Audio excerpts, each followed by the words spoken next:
Good evening दोस्तों, मैं ललनकांत आप सभी को अपने YouTube चैनल आस्था जीएस रिसर्च सेंटर में स्वागत करता हूं। दोस्तों, इन दिनों हम लोग भारतीय इतिहास में प्राचीन भारत का इतिहास पढ़ रहे हैं और रिसेंटली प्राचीन भारत का इतिहास हम लोग लगभग समाप्त करने के कगार में है। आज का जो लेक्चर होगा यह प्राचीन भारत का इतिहास का अंतिम लेक्चर है। उसके बाद हम लोग नेक्स्ट लेक्चर जो पढ़ेंगे वह मध्यकालीन भारत का इतिहास होगा। दोस्तों, प्राचीन भारत के इतिहास को पढ़ने के संदर्भ में आज का जो लास्ट लेक्चर जो है प्राचीन भारत से संबंधित, उसका शीर्षक है बंगाल एवं कश्मीर का इतिहास। इसके साथ ही हम लोग असम के कामरूप राजवंश के बारे में भी पढ़ेंगे। तो दोस्तों, आइए बिना कोई समय व्यर्थ गवाए, बिना कोई समय नष्ट किए शुरुआत करते हैं। दोस्तों, सबसे पहले बंगाल के इतिहास के बारे में पढ़ेंगे। बंगाल के आरंभिक राजवंशों के बारे में देखा जाए तो सबसे पहले बंगाल पर पाल वंश का शासन स्थापित होता है 750 ईस्वी में। और बंगाल के पाल वंश, हम बार बार बंगाल के पाल वंश के बारे में इसलिए बोल रहे हैं दोस्तों कि पाल वंश, यहाँ दो प्रकार का पाल वंश देखने को मिलता है। यहाँ पर एक बंगाल में पाल वंश होता है और यहाँ पर एक कामरूप के पाल वंश के बारे में हम लोग पढ़ेंगे। तो बंगाल के पाल वंश के शासक जो होते हैं, के राजा जो होते हैं, वह बौद्ध धर्म को मानने वाले होते हैं, जबकि असम के पाल वंश के यानी कामरूप के पाल वंश के जो राजा होते हैं वह हिंदू धर्म को मानने वाले होते हैं।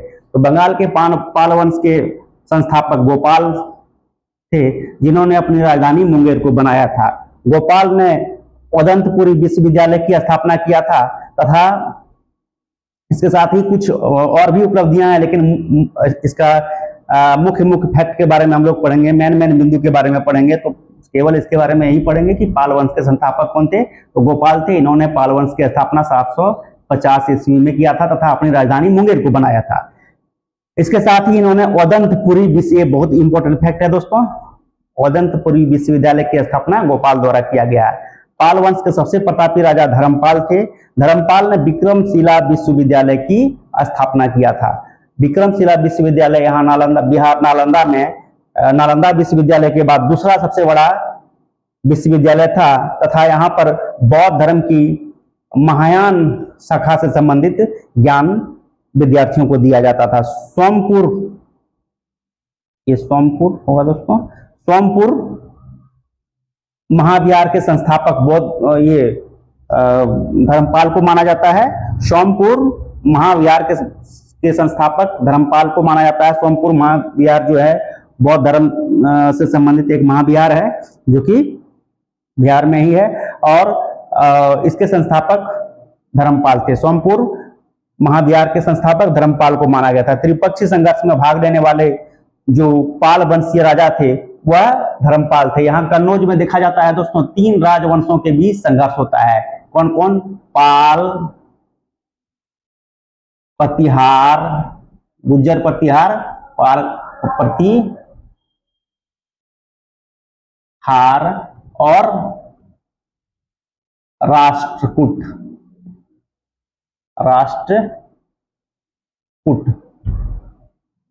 ये 3 राजवंशों के बीच यहाँ कन्नौज पर राज्य स्थापित करने के लिए, कन्नौज पर अधिकार स्थापित करने के लिए संघर्ष होता है।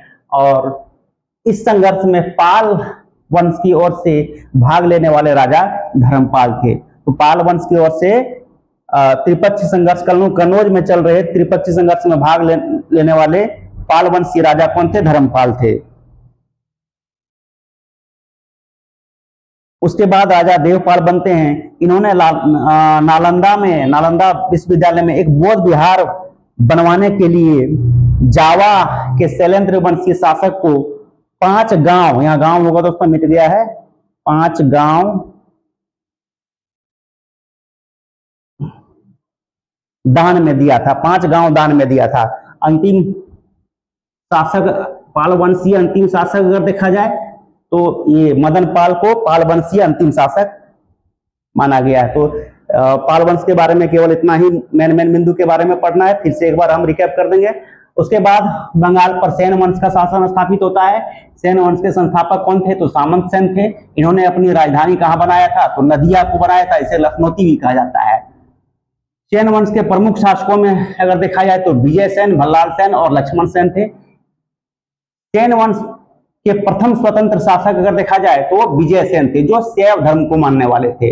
वल्लाल सेन भी एक सबसे प्रतापी राजा, सेन वंश के सबसे प्रतापी राजा वल्लाल सेन थे, जिन्होंने दान सागर और अद्भुत सागर नामक ग्रंथ की रचना की थी। दान सागर और अद्भुत सागर नामक ग्रंथ के रचयिता कौन थे? वल्लाल सेन थे। इसमें से दान सागर पूर्ण रूपेण वल्लाल सेन द्वारा लिखा गया है और अद्भुत सागर को अधूरा छोड़कर ये चले गए थे, यानी कि इस दुनिया से चले गए थे। उसके बाद अद्भुत सागर को पूर्ण करने का श्रेय लक्ष्मण सेन को जाता है तथा लक्ष्मण सेन को सेन वंश का सबसे प्रतापी राजा माना जाता है। लक्ष्मण सेन के राजसभा में गीत गोविंद के रचयिता जयदेव, पवन दूत के लेखक धोई और बर्मन श्रवस्य के लेखक लहायुध रहते थे। यानी कि लक्ष्मण सेन के राजसभा में गीत गोविंद के लेखक जयदेव, पवन दूत के लेखक धोई और ब्राह्मण सर्वस्व के लेखक लहायुध रहते थे। सेन वंश प्रथम राजवंश था। सेन वंश हिंदू राजवंश में जितने राजवंश हुए हैं उसमें सेन वंश प्रथम राजवंश था, जिन्होंने अपना अभिलेख हिंदी में लिखवाया था।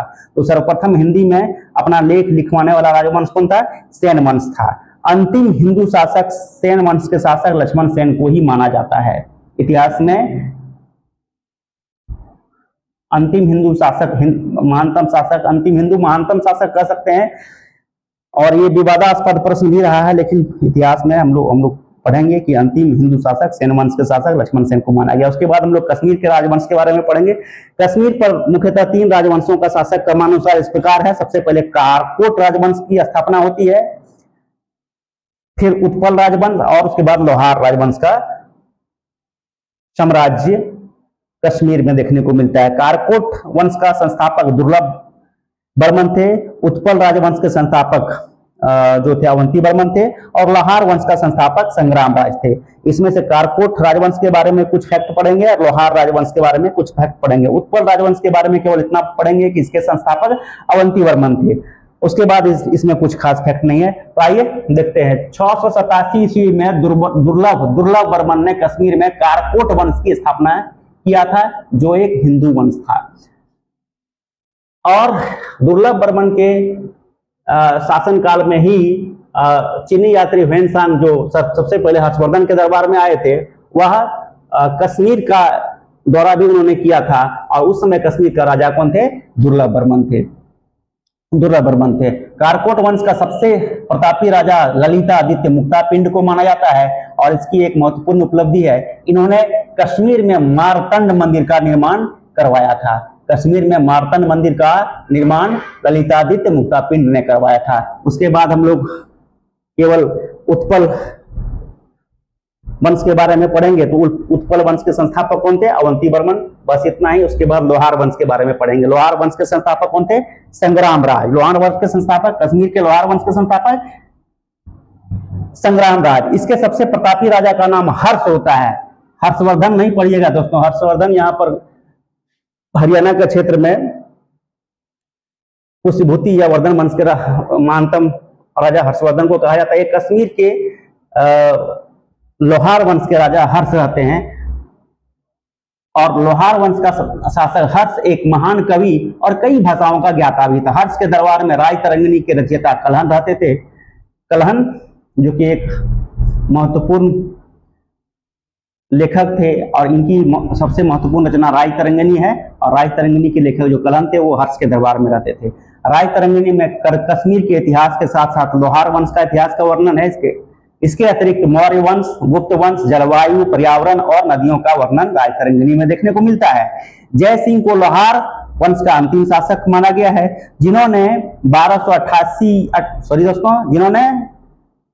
जय सिंह को लोहार वंश का अंतिम शासक माना गया है, जिसने 1128 ईस्वी से 1155 ईस्वी तक शासन किया था। जय सिंह के शासनकाल के साथ ही कलहन के राय तरंगिणी का विवरण समाप्त हो जाता है। उसके बाद हम लोग यहाँ असम के कामरूप साम्राज्य के बारे में पढ़ेंगे। कामरूप जो है, अभी असम का प्राचीन नाम कामरूप था। तो कामरूप का वर्मन वंश के बारे में पढ़ेंगे। कामरूप के वर्मन वंश के संस्थापक पुष्य वर्मन थे, जिन्होंने अपनी राजधानी प्राग ज्योतिष को बनाया था। प्राग ज्योतिष कामरूप के वर्मन वंश की राजधानी थी, और कामरूप के वर्मन वंश के संस्थापक कौन थे? पुष्य वर्मन थे। कालांतर में क्या होता है, यह कामरूप के पाल वंश में विलीन हो जाता है और उसका एक अंग बन जाता है। कामरूप के वर्मन वंश का सबसे प्रतापी राजा कौन थे? भास्कर वर्मन थे। और जब कामरूप में भास्कर वर्मन राजा होता है, उसी समय ह्वेनसांग, जो कि सबसे पहले हर्षवर्धन के दरबार में आए थे, उन्होंने असम का भी दौरा किया था, असम क्षेत्र का भी दौरा किया, पूर्वोत्तर भारत का भी दौरा किया था। उस समय कामरूप राजवंश के राजा कौन थे? भास्कर वर्मन थे। और भास्कर वर्मन के दरबार में ह्वेनसांग का दौरा होता है। उसके बाद कामरूप के पाल वंश की स्थापना होती है और इसके संस्थापक कौन थे? कामरूप के पाल वंश के संस्थापक ब्रह्मपाल थे। ब्रह्मपाल कामरूप के पाल वंश के संस्थापक किस प्रकार बनते हैं, आइए देखते हैं। उससे पहले मलेच्छ वंश का शासनकाल कामरूप में होता है, जिसके राजा त्याग सिंह थे। त्याग सिंह के मृत्यु के बाद वहां के सरदारों ने ब्रह्मदत्त को राजा बनाया था और इस प्रकार ब्रह्मदत्त कामरूप के पाल वंश के संस्थापक बनते हैं। तो ये था दोस्तों आज का क्लास, जिसमें हम लोग प्राचीन भारत का इतिहास का, बंगाल एवं कश्मीर के इतिहास के बारे में पढ़े और प्राचीन भारत का इतिहास को पूरी तरह पढ़ा के समाप्त किए। आइए एक बार फिर से हम लोग इसको रिकॉल कर देते हैं। बंगाल का इतिहास, कश्मीर एवं बंगाल के इतिहास को पढ़ने के क्रम में सबसे पहले बंगाल का इतिहास को पढ़ते हैं। सबसे पहले बंगाल पर पाल वंश का शासन स्थापित होता है। 750 ईस्वी में पाल वंश की स्थापना गोपाल ने किया था तथा इन्होंने अपनी राजधानी मुंगेर को बनाया था। अनंतपुरी विश्वविद्यालय के संस्थापक गोपाल को माना गया है तथा पाल वंश का सबसे प्रतापी राजा धर्मपाल को माना गया। धर्मपाल ने विक्रमशिला विश्वविद्यालय की स्थापना किया था, जो बौद्ध धर्म का शाखा महायान से संबंधित एक विश्वविद्यालय था और नालंदा विश्वविद्यालय के बाद भारत का उस समय समकालीन इतिहास में विक्रमशिला विश्वविद्यालय जो था, नालंदा विश्वविद्यालय के बाद दूसरा महत्वपूर्ण विश्वविद्यालय था। सोमपुर महाविहार के संस्थापक धर्मपाल को माना गया था। धर्मपाल ही ऐसे शासक थे जो यहाँ कन्नौज में चल रहे त्रिपक्षीय संघर्ष पाल राजा, प्रतिहार राजा और राष्ट्रकूट राजवंश के बीच यहाँ पर त्रिपक्षीय संघर्ष देखने को मिलता है। इस त्रिपक्षीय संघर्ष में पाल राजा की ओर से भाग लेने वाला धर्मपाल थे। धर्मपाल के बाद देवपाल पाल वंश के राजा बनता है। इन्होंने नालंदा में एक बौद्ध विहार बनवाने के लिए जावा, यहाँ इंडोनेशिया के जावा के शासक शैलेंद्र वंशी शासक को 5 गांव दान में दिया था। उसके बाद अंतिम राजा अगर देखा जाए तो पाल वंश के अंतिम राजा कौन थे? मदन पाल थे। उसके बाद हम बंगाल पर सेन वंश का शासन स्थापित होता है। सेन वंश के संस्थापक कौन थे? सामंत सेन थे, जिन्होंने अपनी राजधानी नदिया को बनाया था, जिसे लखनौती भी कहा जाता है। प्रमुख शासकों में अगर देखा जाए तो विजय सेन, भल्लाल सेन और लक्ष्मण सेन सेन वंश के प्रमुख शासक हैं। सेन वंश का प्रथम स्वतंत्र शासक कौन था? विजय सेन था, जो शैव धर्म को मानने वाला था। दान सागर और अद्भुत सागर ग्रंथ के रचयिता भल्लाल सेन को माना जाता है, जिसमें से भल्लाल सेन ने दान सागर को पूरी तरह स्वयं अपने से रचना किया था, जबकि अद्भुत सागर को ये अधूरा छोड़ के चले गए थे, इस दुनिया से चले गए थे। उसके बाद अद्भुत सागर को पूरा लक्ष्मण सेन ने किया था। लक्ष्मण सेन के दरबार में गीत गोविंद के लेखक जयदेव, पवन दूत के लेखक धोई और ब्राह्मण सर्वस्वी के लेखक लहायुद्ध रहा करते थे। सेन वंश प्रथम ऐसा राजवंश था जिन्होंने अपना अभिलेख हिंदी में लिखवाया था। ये बहुत ही इंपॉर्टेंट फैक्ट है दोस्तों। इससे पहले जितने भी अभिलेख मिले हैं वो संस्कृत में मिले हैं, लेकिन सेन वंश पहला ऐसा हिंदू राजवंश था जिन्होंने अपना अभिलेख हिंदी में लिखवाया था। अंतिम हिंदू शासक लक्ष्मण सेन को माना जाता है। अंतिम हिंदू शासक किसको माना जाता है? लक्ष्मण सेन को माना जाता है। उसके बाद हम लोग कश्मीर के राजवंश के बारे में पढ़ेंगे। कश्मीर में क्रमशः 3 राजवंश के बारे में हम लोग को पढ़ेंगे। सबसे पहला कारकोट वंश, फिर उत्पल वंश और उसके बाद लोहार वंश के बारे में पढ़ेंगे। कारकोट वंश का संस्थापक दुर्लभ वर्मन को माना गया है। उत्पल वंश का संस्थापक अवंती वर्मन को माना गया है और कश्मीर के लोहार वंश का संस्थापक संग्राम राज को माना गया है। उसमें से 2 इंपॉर्टेंट है, कारकोट और लोहार। उत्पल वंश के बारे में केवल इतना ही पढ़ेंगे कि उत्पल वंश के संस्थापक कौन थे? अवंती वर्मन थे। 627 ईस्वी में दुर्लभ वर्मन ने कश्मीर में कारकोट वंश की स्थापना किया था, जो कि एक हिंदू वंश था। कारकोट वंश का सबसे प्रतापी राजा ललितादित्य मुक्तापिंड को माना गया है। कश्मीर में इन्होंने मार्तंड मंदिर का निर्माण करवाया था। किसने करवाया था मार्तंड मंदिर का निर्माण? ललितादित्य मुक्तापिंड ने। उसके बाद लोहार राजवंश के बारे में पढ़ेंगे। लोहार राजवंश के संस्थापक कौन थे? यहाँ पर दोस्तों संग्राम राज। और लोहार राजवंश के सबसे प्रतापी राजा हर्ष को माना गया। ये हर्षवर्धन नहीं समझिएगा, हर्षवर्धन यहाँ पुष्यभूति या वर्धन वंश के राजा सबसे प्रतापी राजा माना गया। यहाँ कश्मीर के लोहार वंश के एक राजा रहते हैं, इसका नाम हर्ष रहता है, केवल हर्ष। हर्ष एक महान कवि भी था और कई भाषाओं का ज्ञाता भी था। हर्ष के राज दरबार में राज तरंगनी के रचयिता कलहन रहते थे।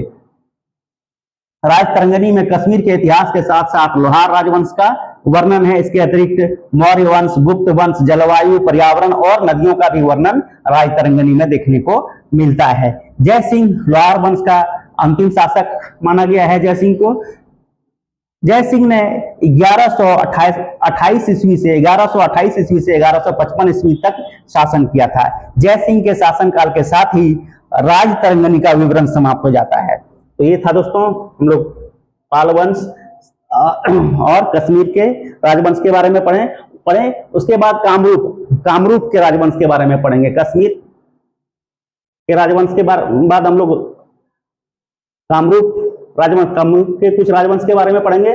कश्मीर दोस्तों, कश्मीर यहाँ पर ये है दोस्तों, इसके बारे में हम लोग पढ़ लिए। कामरूप, यहाँ वर्तमान असम को उस समय कामरूप बोला जाता था।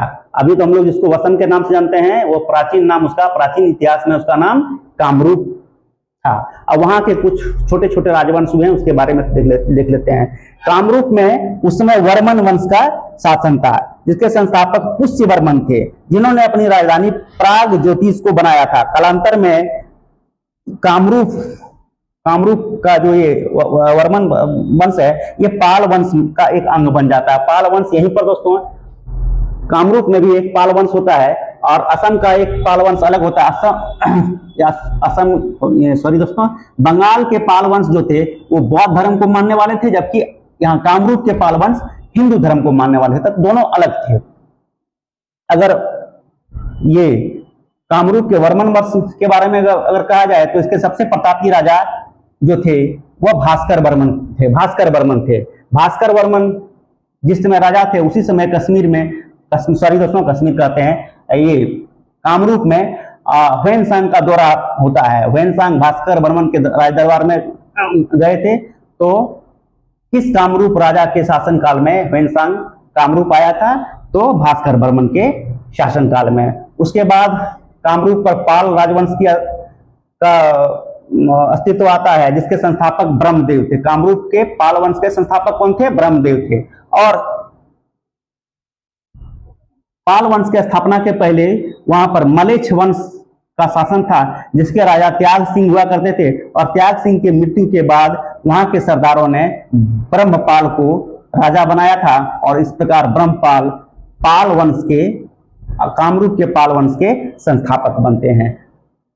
तो ये था दोस्तों आज का क्लास, जिसमें हम लोग बंगाल और कश्मीर का इतिहास के बारे में पढ़े। इसके साथ साथ कामरूप जो वर्तमान असम को सूचित करता है, वहां के राजवंशों के बारे में पढ़े। और ये पढ़ाने के बाद आज हम लोग प्राचीन भारत का इतिहास को पूरी तरह पढ़ के समाप्त किए। नेक्स्ट लेक्चर जो होगा दोस्तों बहुत ही इंटरेस्टिंग होगा, कोई भी मिस नहीं कीजिएगा। मैं ये आप लोगों से आग्रह करके कहता हूं, क्योंकि आप पढ़ेंगे तो फायदा आपको है। तो नेक्स्ट जो लेक्चर हम शूट करेंगे वह मध्यकालीन भारत का इतिहास से हम लोग शूट करेंगे। तो ये था दोस्तों आज का क्लास, जिसमें हम लोग प्राचीन भारत का इतिहास का अंतिम वीडियो पढ़े। इसी के साथ मैं कहना चाहूंगा कि हमारे चैनल को शेयर करें, सब्सक्राइब करें और दूसरे भी दोस्तों से सब्सक्राइब कराएं। साथ ही कमेंट करना ना भूलें। कमेंट से हमें ये पता चलता है कि क्लास में क्या सुधार होना है दोस्तों, और कमेंट पढ़ने के बाद हम उस वीडियो में सुधार करके नेक्स्ट वीडियो को प्रस्तुत करते हैं। तो ये था दोस्तों आज का क्लास। मैं क्लास समाप्ति की घोषणा करता हूँ। Good evening again.